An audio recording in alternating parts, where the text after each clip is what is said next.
নমস্কার বন্ধুরা, কবে কি চ্যানেলে আপনাদের স্বাগত জানাই। হিন্দু শাস্ত্র অনুযায়ী দেবী দুর্গার মর্তে আগমন ও গমন যে বাহনে তার উপর নির্ভর করে গোটা বছরটা বিশ্ববাসীর কেমন কাটবে।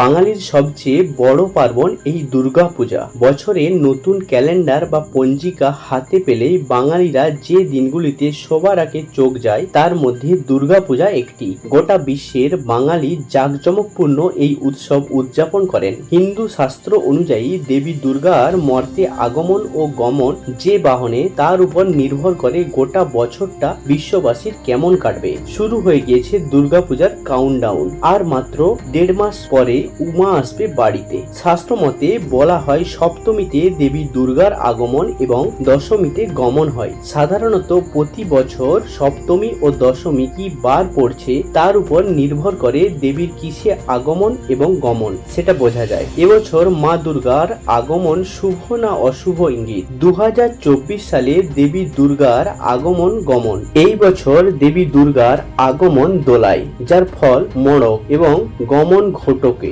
যার ফল ছত্রভঙ্গ। ফলে এটি অশুভ ইঙ্গিত। 2023 সালে দেবীর আগমন ও গমন দুটোই ঘটেছিল ঘটকে। শাস্ত্রে বলা আছে কোনো বছর দেবীর আগমন ও গমন একই বাহনে হলে তা অত্যন্ত অশুভ।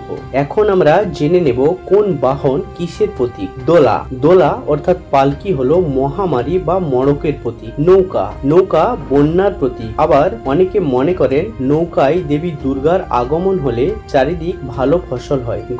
গজ বা হাতি হলো শান্তি ও সমৃদ্ধির প্রতীক। গজে আগমন বা গমন হলে বসুন্ধরা শস্য শ্যামলা হয়। ঘটক বা ঘোড়ার অর্থ সামাজিক ও রাজনৈতিক পরিস্থিতির এলোমেলো অবস্থা, যুদ্ধ, বিগ্রহ, অশান্তি, বিপ্লব ইত্যাদির সংকেত। এবার আমরা জেনে নেব 2024 সালের দুর্গাপূজার তারিখ। মহাপঞ্চমী 8ই অক্টোবর মঙ্গলবার, মহাষষ্ঠী 9ই অক্টোবর বুধবার, মহাসপ্তমী 10ই অক্টোবর বৃহস্পতিবার, মহা অষ্টমী 11ই অক্টোবর শুক্রবার, মহানবমী 12ই অক্টোবর শনিবার, মহাদশমী 13ই অক্টোবর রবিবার। ধন্যবাদ বন্ধুরা।